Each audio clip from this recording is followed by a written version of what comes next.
Value, therefore, does not have its description branded on its forehead. It rather transforms every product of labor into a social hieroglyphic. Later on, men try to decipher the hieroglyphic, to get behind the secret of their own social product. For the characteristic which objects of utility have of being values is as much men's social product as is their language.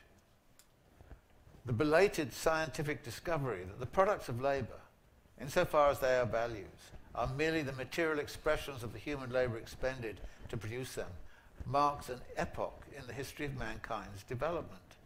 But it by no means banishes the semblance of objectivity possessed by the social characteristics of labor.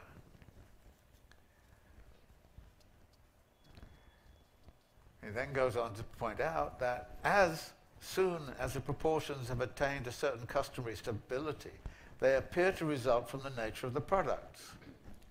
So that, for instance, 1 ton of iron and 2 ounces of gold appear to be equal in value, in the same way as a pound of gold and a pound of iron are equal in weight. The value character of the products of labor becomes firmly established only when they act as magnitudes of value. These magnitudes vary continually, independently of the will, foreknowledge, and actions of the exchangers.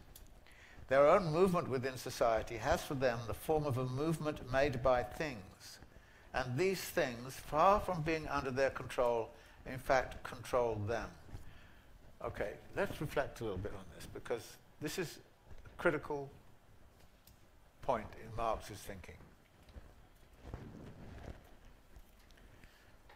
If you believe in individual liberty and freedom, like I do, then you would be drawn to the Hayek notion that individual liberty and freedom is the way, is the maximum that we should be looking for in terms of creation of a social order.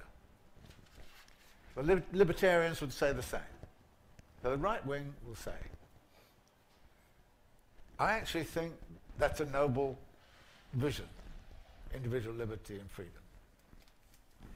Marx is actually interested in individual liberty and freedom.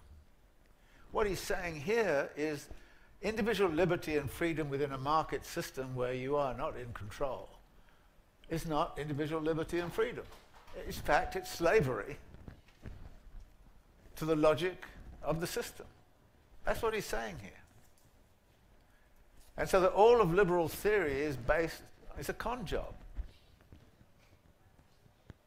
All of Hayek and everything else is a con job, because basically he says, I believe in individual liberty and freedom, and I say, yeah, I do too. The best way to preserve it, he says, is by a system based of market exchange based on private property relations. Marx says that's the way to slavery. You become a slave of market forces. And this is his first go at this. This is going to be a continuous theme here, right?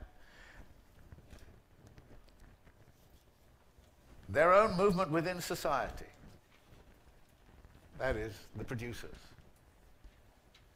has for them the form of a movement made by things. And these things, far from being under their control, in fact control them. We are controlled by market forces. What we can do is restricted and constrained by market forces. And Marx is saying that is not freedom. The liberal theory of freedom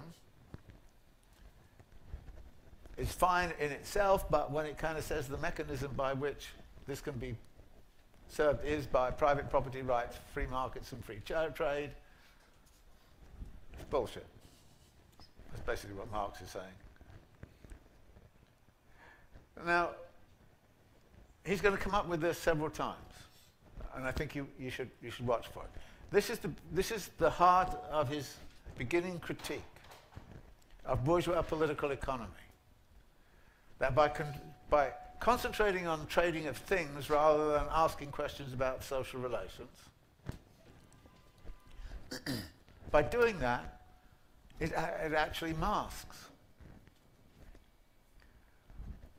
Go back to the example I was using earlier about Foxconn. 40% of the world's computers and iPhones and all the rest of it are made by Foxconn. What do you know, or we know, about what it's like to work in Foxconn? What are the social relations